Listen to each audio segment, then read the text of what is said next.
majority of the Destiny 2 player base controls their Guardian's fate by using a controller, and up until recently, the customizable features were extremely limited when compared to other FPS games like Apex, which have settings like ADS sensitivity modifiers, dead zone settings, and a few others.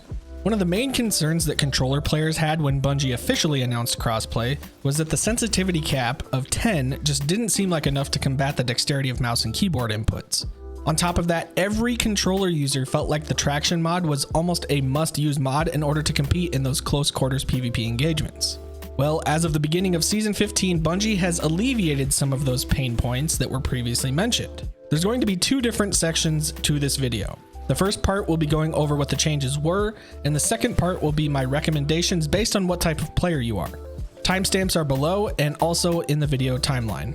So first and foremost, Bungie gave us some extra customization with regards to charged melees. If you go into the button layout section where you would mess with your keybinds, you'll now see options for an auto melee, charged melee, and an uncharged melee. The auto melee option should already be bound by default. This means that the game will determine based on the things around it if it's going to use the charged melee or the uncharged melee. Within a certain range, the uncharged melee will be prioritized over the charged one. However, hunters and some warlocks know all too well the times when they wish their guardian would have smacked their opponent instead of wasting a throwing knife, a shuriken, or a celestial fire. Now, you've got the option to have totally different binds for these actions. The only thing that won't work as well as you think it might is using the double press option for one and the regular press for the other. The game just doesn't respond very well to the double press action when two functions are bound to the same button. My suggestion would be to do one of two things. You could do what most people will probably do and find two different keybinds for your charged and uncharged melee. Or you can completely neglect one of them and just bind your normal melee button to either your charged or uncharged melee. In the grand scheme of things, this is mostly a decision that people wanted for PvP. So depending on how much you play may help in weighing what option you go with. Next is the overall look sensitivity. What was initially a 1 through 10 setting option is now expanded to a 1 through 20 option. 1 through 10 will still perform as it did before this update, with 11 through 20 further increasing that sensitivity. My very quick suggestion for this would be to keep increasing sensitivity one by one until it starts to feel uncomfortable to use. With crossplay active now, controller users need to capitalize on whatever they can to help with those close range engagements, and increasing this sensitivity is a solid start. Moving down to ADS sensitivity modifier. The default setting for this is set to 1.0, but has a range of 0.5 to 1.5. One very important thing to know about this setting is that it is not an independent sensitivity setting. What I mean by this is that it actually has a correlation with your overall sensitivity. For example, having your ADS sensitivity modifier set to 1.0 means that you would like a 1-to-1 ratio between your aiming down sight sensitivity and your overall sensitivity. If you were to ever change your overall sensitivity, your ADS would also change alongside it. So let's say you have your sensitivity set at 7, but you would like to increase your ADS sensitivity to 1.2 so that you can aim a little faster from side to side. Your overall sensitivity would not be affected by this change. However, let's say you become accustomed to that 7 overall sense and the 1.2 ADS modifier. But you've decided that you want to increase your overall sense to 10. Your ADS sensitivity is now also going to increase alongside it despite still being set to the same value of 1.2. That ADS value is considered a multiplier, not an independent sensitivity setting. If you want your ADS sensitivity to remain consistent with your overall sensitivity, then leave the ADS sensitivity at 1. Otherwise, be sure to adjust your ADS modifier alongside your overall sensitivity whenever you decide to make those changes. The last big setting Bungie added to the game was a sprint turn scaler setting. This setting ranges from 0.3 to 0.8, and in conjunction with this change, they removed the traction mod from leg armors. Turning this setting up to 0.8 is the equivalent of what using a traction mod was like.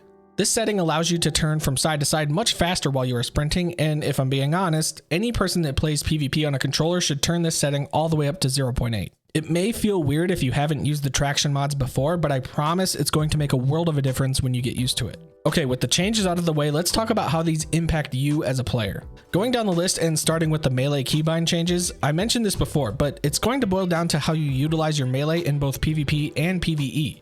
I don't really see this being an issue in PvE, so let's just leave the auto melee on unless you really find yourself in situations where you have to use one or the other, then make the change. Otherwise, I would just leave the auto melee keybind. In regards to PvP, this boils down to how you utilize your charged and uncharged melee. If you're a hunter or even a warlock, you may want to separate those two melee functions so that no matter what, you can intentionally use one over the other. For me, I mainly play on the Revenant subclass, and while I do have the shuriken to throw at people, it doesn't do a ton of damage and the slow is almost insignificant. So I'm honestly thinking about just unbinding my charged melee so that I can just have my uncharged melee bound to the right bumper. This will help with any melee follow-ups I need to perform if I get an enemy weak. Again, you really need to take a look at how you play in order to figure out what will best fit your playstyle. Look sensitivity is pretty straightforward. 1 through 10 has remained unchanged, but 11 through 20 is going to go beyond that. This is the one setting I'd honestly spend the most time with, because if you're a PvP player, you may want to experiment with the higher settings to see if you'd be able to handle it. These higher settings are going to help alleviate some of the drastic differences in dexterity between mouse and keyboard gameplay. My recommendation would be to select a sensitivity, play with it for a few days, and then make adjustments as needed. I really do think the potential for controller players is inching closer to that of mouse and keyboard players due to these changes that Bungie implemented. Regarding the ADS modifier, I recommend leaving it at the default of 1.0 until you're able to find a comfortable look sensitivity. If you're continuing to adjust your ADS and your look sensitivity at the same time, it's going to make the process of finding what's best for you that much longer. Wait until you find a look sensitivity that's appropriate for you, wait a couple days, then adjust your ADS if that's something you feel like you need. Just know that anytime you decide to change your look sense again, you'll have to adjust to a new ADS. Regarding the sprint turn scaler, just crank it all the way up. Those of you who already do it know exactly why this is a must for PvP especially. Those of you who don't, I promise you'll be thankful for it later. It's very easy to adjust to and it does not affect anything with your aim. I'm incredibly thankful that Bungie has given us these features given what we previously had.